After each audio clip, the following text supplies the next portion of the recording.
Have you ever heard of a car that could be charged directly from your home socket? Back in 1912? Sounds like something out of science fiction, doesn't it? But this is real. 100 years ago, a fully functional, ecological, and practical vehicle silently cruised the streets while the world was still dominated by the smoke and noise of combustion engines. This car was called Detroit Electric, and he promised something that, to this day, we are still trying to achieve: energy freedom. The possibility of having a car without relying on gasoline, without needing to stop at gas stations, without choking smoke emissions. Imagine the scene. A bustling city at the beginning of the 20th century. Horse carriages mixed with noisy automobiles. The smell of gasoline, burning oil, and dirt permeating the air. Now, in the midst of this chaos, a clean, silent, and elegant car appears. A vehicle that simply doesn't make any noise. A car that you plug into the wall of your house at night, as if it were a simple lamp, and the next day it is ready to travel more than 100 kilometers without a single drop of gasoline. That was the promise of the Detroit Electric. It was a glimpse of a better future. A future where energy would be clean, where people would have independence, where oil would not dictate the course of our society. But that future was stolen. And the question few ask is, who killed the electric car charged at home? The Detroit Electric wasn't a failure because the technology wasn't good. It was not forgotten because it was inferior to combustion cars. In fact, in many ways, it was superior. It didn't need manual starting, it didn't make noise, it didn't pollute the air, and it didn't depend on fossil fuels. The problem is that, at that time, a force much greater than innovation decided that humanity's destiny would be different. Large economic interests, the dizzying rise of oil, and an electrical infrastructure that was still in its infancy formed a perfect storm. And in the eye of this storm, cars like the Detroit Electric were simply swallowed up, as if they had never existed. From the 1920s onwards, heavy propaganda in favor of gasoline engines began to dominate the popular imagination. Electric cars began to be seen as slow, fragile, and outdated. Gas station chains expanded rapidly, and with the price of oil artificially low, fueling a combustion car seemed like the most logical choice. But the truth was much darker. There was more money at stake. Much more. Big corporations didn't want you to have a car that you could charge at home. They wanted you to depend on them, that you would return to the station every week, that you bought fuel, maintenance, spare parts. It was a business model that generated billions and could not be threatened. The Detroit Electric was a threat, and, like so many innovations that arrived too soon, it was buried by greed. But the story doesn't stop there. Today, more than a century later, we are experiencing a new electrical revolution. Tesla, BYD, Rivian, Lucid Motors, all fighting to regain what was already ours back then: the freedom to drive without depending on oil. But the same challenges as before are still there: precarious infrastructure, big oil lobby, cultural resistance, silent sabotage. Will we be able to win this time? Or will the fate of the new electric cars be the same as that of the Detroit Electric?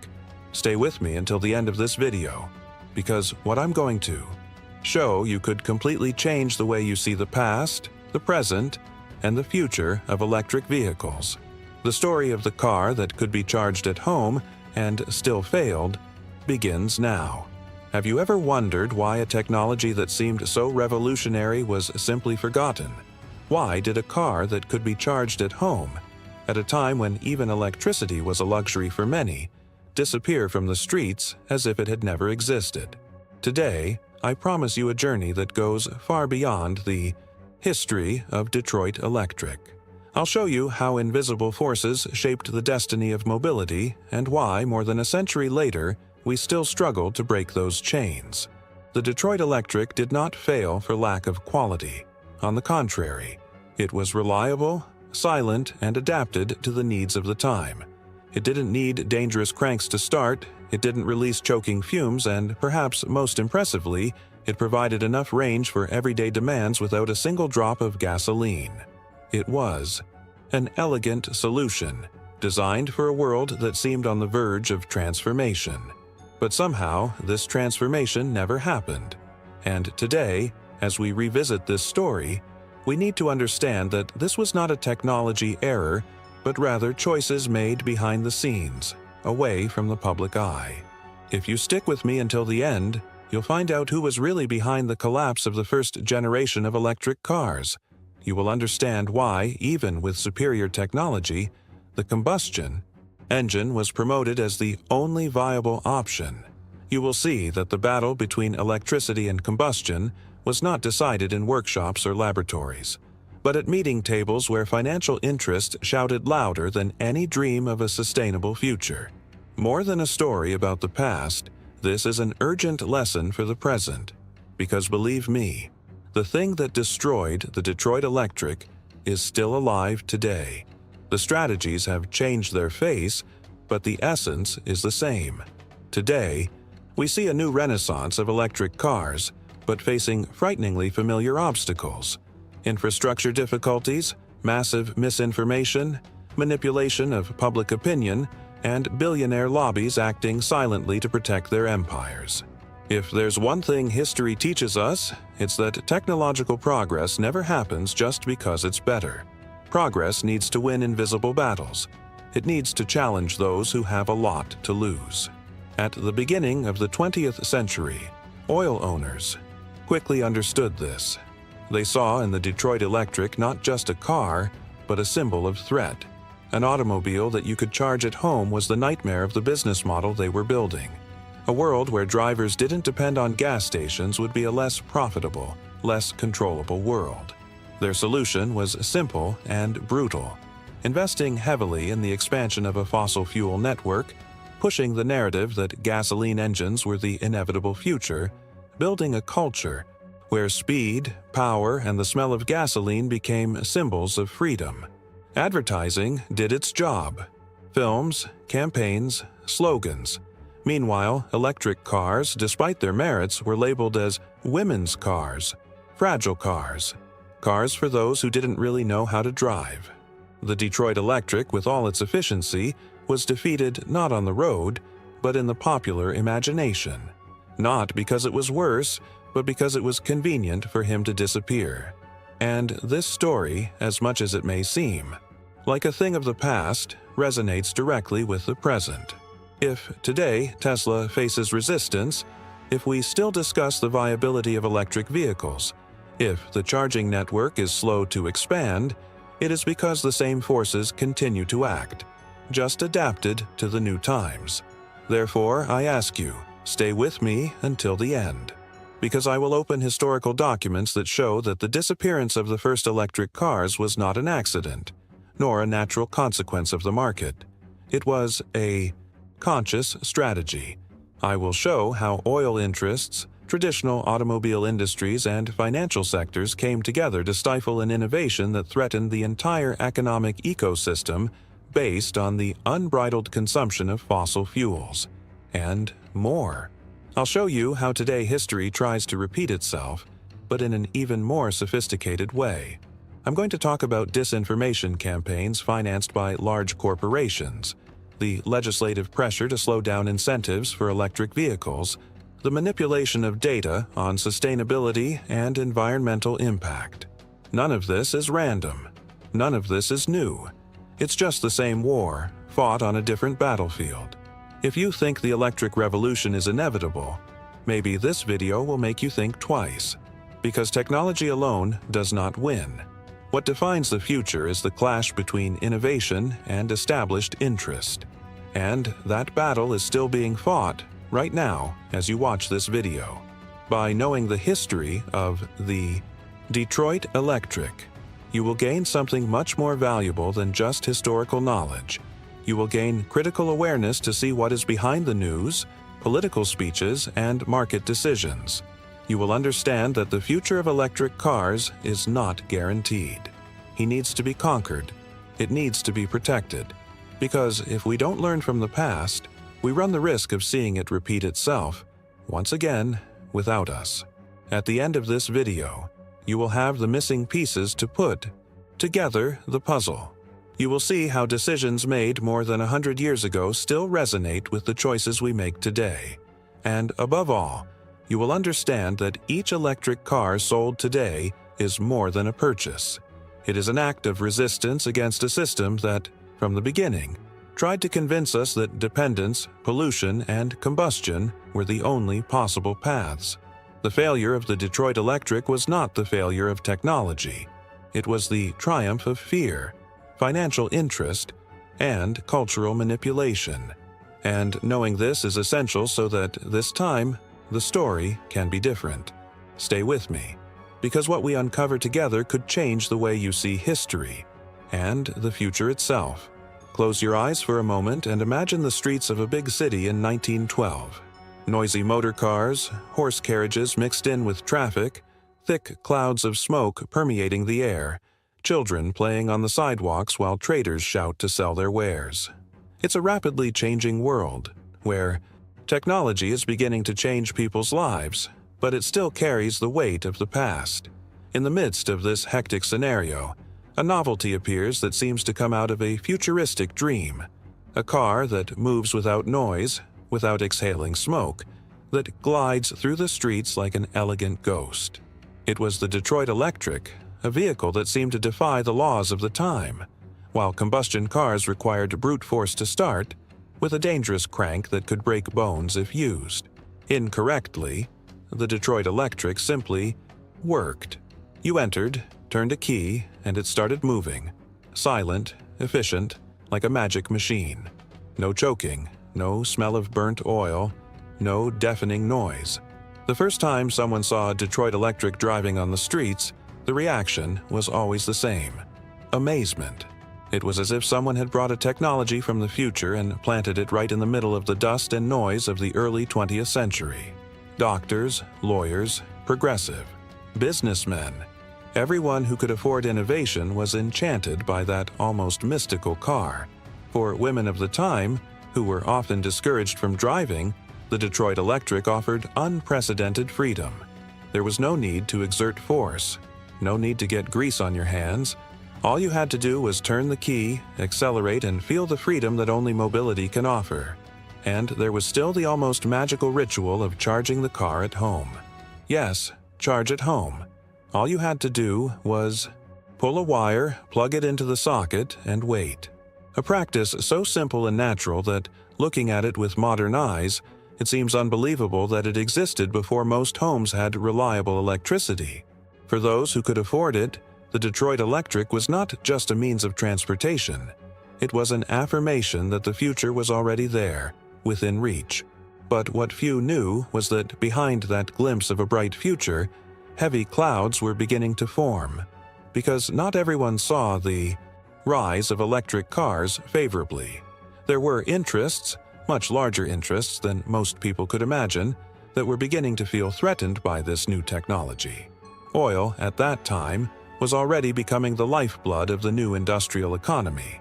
With it, it was possible to power factories, move ships, generate heat, and combustion cars were the perfect link to guarantee the dominance of this new empire. Every tank of gasoline sold was more profit, more power, more control over the world. Economy. A car that could be charged at home, using cheap and abundant electricity, threatened all of that. The war for the future of mobility was not just taking place on the streets, between different models of cars. It happened behind the scenes, in political decisions, in marketing strategies, in the silent manipulations that shaped public opinion. Little by little, the combustion engine was presented as the natural, inevitable, unquestionable choice. The roar of an engine became synonymous with power. The smell of gasoline became a symbol of progress. Automakers, eager to profit from selling the heavy maintenance that combustion engines required, embraced this narrative enthusiastically. Meanwhile, the Detroit Electric, with its simplicity and efficiency, was labeled as outdated, a whim, a niche luxury, not because it was inferior, but because it was inconvenient for those who wanted to keep oil as king. It's hard to imagine today how radical Detroit Electric's proposal was. At a time when most homes still struggled to have enough electricity to light a few light bulbs, a car that powered from that same grid was seen by many as something almost magical. And perhaps precisely for this reason, it was so dangerous for the established order. The world was at a crossroads. On the one hand, the electric, clean, decentralized future. On the other, dependence on fossil fuels, with their centralized distribution networks, their promises of infinite profit, and their ever-increasing political dominance. And as so many times in history, what won was not the best technology. It was the greatest economic interest. The story of the Detroit Electric is also the story of countless other innovations that arrived too soon and were stifled by greed and fear. And perhaps the saddest thing is realizing that not even its biggest enthusiasts could resist for long. Even names like Thomas Edison, who invested in the idea of rechargeable batteries, ended up seeing their projects crushed by the inexorable advance of internal combustion. When we look at old photographs of the Detroit Electric, we see elegant cars with a refined design, full of details that were overflowing with modernity for the time. But what these images don't show is the invisible battle that was going on behind the scenes. A battle that the electric car lost not on the streets, but in boardrooms, in investment decisions, in carefully manufactured narratives to shape public opinion. Every Detroit Electric car that went unsold was a victory for the oil industry. Each family that chose a gasoline Ford was one more piece on the board carefully manipulated by larger interests. And so, slowly, the dream faded away. For decades, the electric car remained a footnote in the history of mobility. A curious experiment. An inevitable failure, they said. But this narrative was constructed with very clear intentions. To erase from the collective memory the idea that we once had a viable alternative and abandoned it out of pure convenience, or worse, out of conscious manipulation. If today we are experiencing a renaissance of electric cars, it is important to remember that this is not the first time we have tried to follow this path. And if we want this time to be different, we need to look at the past with critical eyes, understand where we went wrong, who sabotaged this revolution, and how we can prevent history from repeating itself. The story of the Detroit Electric is not just a museum curiosity. She is a mirror, a warning, a reminder that the best technology doesn't always win unless the people are willing to fight for it. And it is this fight that begins the moment we know the truth. A truth buried beneath decades of propaganda, corporate interests, and political choices. A truth that few tell, but which is essential so that this time we can write a different ending. Because if we don't learn from what happened with Detroit Electric, we risk seeing, once again, a promising revolution stifled before it can blossom. As Detroit Electric gained popularity among the most visionary, something began to quietly change behind the scenes. While engineers were perfecting their vehicles, trying to prove that the future could be electric, much more powerful and invisible forces were organizing to ensure that this future would never happen. And here begins the most revolting part of this story. The silent sabotage of an innovation that had everything to transform the world, but was crushed by dark interests. At first, it seemed like a simple market competition. On one side, the internal combustion engines with their deafening noises and thick smoke. On the other, the silent elegance of the electric motors, offering an incomparable driving experience. But it didn't take long for this competition to stop being fair. It wasn't just a matter of technological preference. It was a war for control of infrastructure, for dominance of the supply chain, for the energy monopoly. Oil had quickly become the world's most valuable resource. Its value was not just in powering cars, but in heating homes, moving ships, supplying armies. To dominate oil was to dominate the 20th century. And allowing the electric car to prosper meant giving up that dominance. It meant allowing anyone with a simple electrical connection at home to be mobile without having to rely on the fossil fuel market. An unacceptable scenario for those who had invested billions in the construction of refineries, oil pipelines, and gas stations. It was in this context that a deliberate campaign to marginalize the electric car began. The oil industry not only supported the massive expansion of gas stations, creating a supply network that favored combustion cars. She also financed advertising campaigns designed to shape public perception. In a short time, the gasoline car became associated with speed, adventure, and masculinity. Advertisements showed fearless young people crossing deserts, climbing mountains, overcoming obstacles, all thanks to the unparalleled power of explosive engines. Meanwhile, electric cars were subtly ridiculed, called slow, fragile, impractical. A car for elderly women, some malicious advertisements said. A toy, not a real freedom machine. What was a rational and sustainable choice was transformed by the force of propaganda into a symbol of weakness. And the public, bombarded daily with these images and messages, began to believe. But the sabotage did not stop at propaganda. Public policies have been shaped to favor fossil fuels. Tax incentives, investments in road infrastructure designed for gas stations. Subsidies on the price of gasoline have made the combustion car not only more popular, but more economically accessible. In contrast, electric cars saw their sales decline, not because they were inferior, but because they were being systematically stifled. Investors who initially supported the development of electric cars began to withdraw their money. Automakers that had experimented with electric vehicles quickly changed strategy to meet the artificially inflated demand for gasoline engines. And the Detroit Electric, once a symbol of innovation, began to wither. Its glory days were replaced by falling sales, reduced production, and finally, absolute silence. Revolt is inevitable when one realizes that it was not the popular will that decreed the death of the electric car. It was a decision made in boardrooms where the priority was not human progress but profit at any cost. Ordinary people have never had the chance to freely choose between an electric car and a combustion car.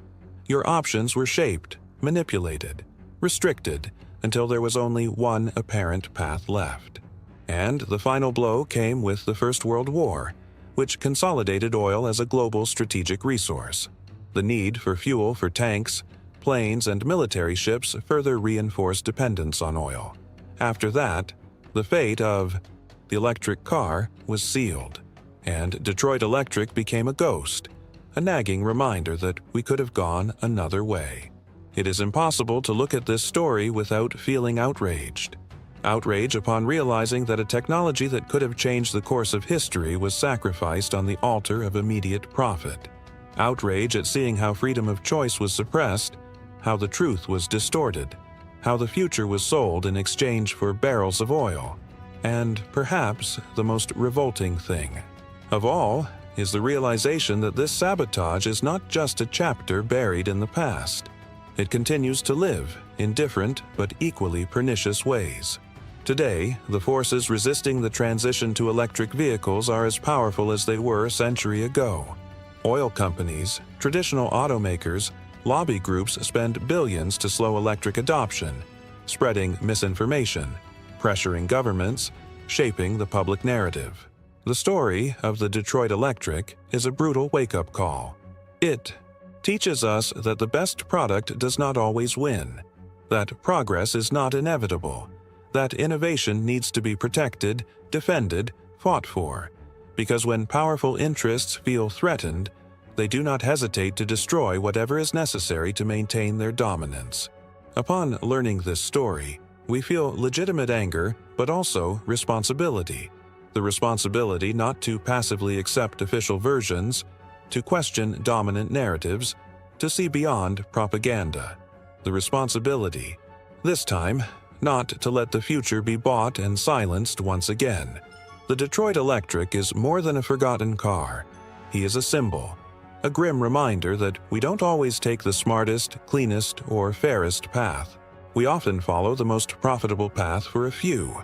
And if we are not careful, we will continue to repeat this mistake, generation after generation. Now that you know this hidden part of the story, it's impossible to unsee. It is impossible to accept without questioning what we are, sold as inevitable. The failure of Detroit Electric was ultimately the failure of our ability to resist manipulation, to defend that it was better for everyone, not just some. But knowledge is power, and by understanding how this sabotage happened, we are better prepared to face it today, more prepared to fight so that, this time, the future is truly ours, and not theirs. Amid the silent disappearance of electric cars, there is a detail that few know, but that completely changes the way we understand this story. The Detroit Electric, which was forgotten by time, was much more advanced than people often imagine. In 1912, while the world was still getting used to electricity, this car already offered something that many modern models still struggle to deliver: real range of up to 130 kilometers per charge. With simple lead-acid batteries, it was able to meet most of the common people's daily commuting needs. For a doctor, a housewife, a businessman, it was more than enough.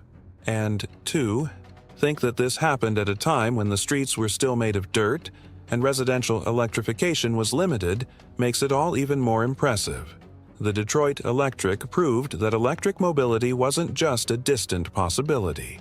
It was already a functional reality, accessible to those who could afford it and, most importantly, independent of the oil industry that was beginning to emerge as a global empire. The most revolting thing is to realize that the Detroit Electric's failure was not technical. It wasn't because it was fragile, limited, or unfeasible. He lost the battle because there were much larger and more organized forces that saw the success of electric cars as a direct threat to their economic dominance. Oil needed to be the fuel of the future, and for this the narrative needed to be constructed. Internal combustion would be the symbol of strength, speed, freedom. Meanwhile, the electric car would be ridiculed as a toy with no future. This deliberate choice to stifle efficient, clean technology in the name of profit shaped the entire 20th century. And knowing that, more than 100 years ago, a viable alternative for transportation already existed, an alternative that could have saved us from decades of rampant pollution, energy crises, and wars motivated by oil, is something that provokes inevitable indignation. Detroit Electric didn't disappear for lack of capacity. It was erased by the manipulation of interests who decided what would be sold as progress. Interests that built a dependent, dirty, and noisy world, because that was what made the most money. It was not consumers who rejected the electric car. It was the system that organized itself to make them believe that there never was a better option. This is the real turning point. Realizing that we are not fighting today to invent a new future. We are trying to reclaim a future that once existed and was stolen. A future where progress was silent, clean, and accessible. A future that was sacrificed before it was even fully understood. Knowing this story is understanding that innovation needs to be defended, because when old profits are threatened, even the best ideas can be buried in oblivion. Looking into Detroit Electric's past isn't just a nostalgia trip. It's like holding a mirror up to our days. The forces that buried the electric car more than a century ago continue to act today, albeit with updated faces and methods.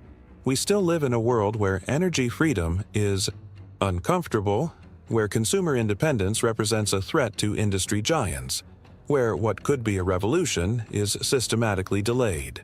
The promise of the modern electric car is practically the same as it was back then. Less pollution, less dependence on fossil fuels, more efficiency in everyday life. The difference is that today we have plenty of technology to make this an indisputable reality. Lighter and more powerful batteries, ultra-fast charging, vehicles with ranges that easily exceed 400 or 500 kilometers.